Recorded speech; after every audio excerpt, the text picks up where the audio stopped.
കണ്ണൂർ ആറളം ഫാമിൽ വ്യാജമദ്യ നിർമ്മാണത്തിനായുള്ള വാഷ് കാട്ടാന കുടിച്ചു. വാഷ് കലക്കിയ ബാരൽ കാട്ടാന ചവിട്ടിപ്പൊളിച്ചു. ഇന്നലെ രാത്രി ആറളം ഫാം ബ്ലോക്ക് 7-ലാണ് സംഭവം. അഭിജിത്ത് മുഴക്കുന്ന വിവരങ്ങളുമായി. അഭിജിത്ത്, വിശദാംശങ്ങൾ.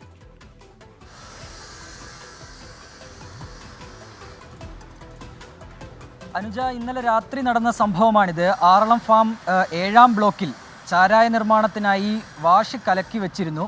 ഇതാണ് കാട്ടാന എത്തി കുടിച്ചത്. വാഷ് ശേഖരിച്ചു വെച്ച ബാരൽ കാട്ടാന തട്ടിമറിക്കുകയും ചെയ്തിട്ടുണ്ട്. കശുമാങ്ങ സീസണുകളിൽ ഇങ്ങനെ വാഷ് ഉണ്ടാക്കി വെക്കുന്നത് വലിയ രീതിയിൽ കാട്ടാനകളെ ആകർഷിക്കുമെന്നും കാട്ടാന ഇത് കുടിച്ചു കഴിഞ്ഞാൽ അത് അത്യാഹിതത്തിലേക്ക് നയിക്കുമെന്നൊക്കെ വനം വകുപ്പ് ഒരു മുന്നറിയിപ്പ് നൽകുന്നുണ്ട്. ഇത്തരം സാഹചര്യങ്ങൾ ഒഴിവാക്കാൻ എക്സൈസിനോടും വനം വകുപ്പ് നിർദ്ദേശിച്ചിട്ടുണ്ട്. അനുജ, കണ്ണൂർ ആറളം ഫാമിൽ നിന്നാണ് ആ വാർത്ത വന്നത്. വ്യാജമദ്യ നിർമ്മാണത്തിനായി വച്ച വാഷ് കാട്ടാന കുടിച്ചു എന്നത്. വാഷ് കലക്കിയ ബാരൽ ആന ചവിട്ടിപ്പൊളിച്ചു. ഇന്നലെ രാത്രി ആറളം ഫാമിലാണ് സംഭവം. ബ്ലോക്ക് 7-ലാണ് ഈ സംഭവം ഉണ്ടായത്.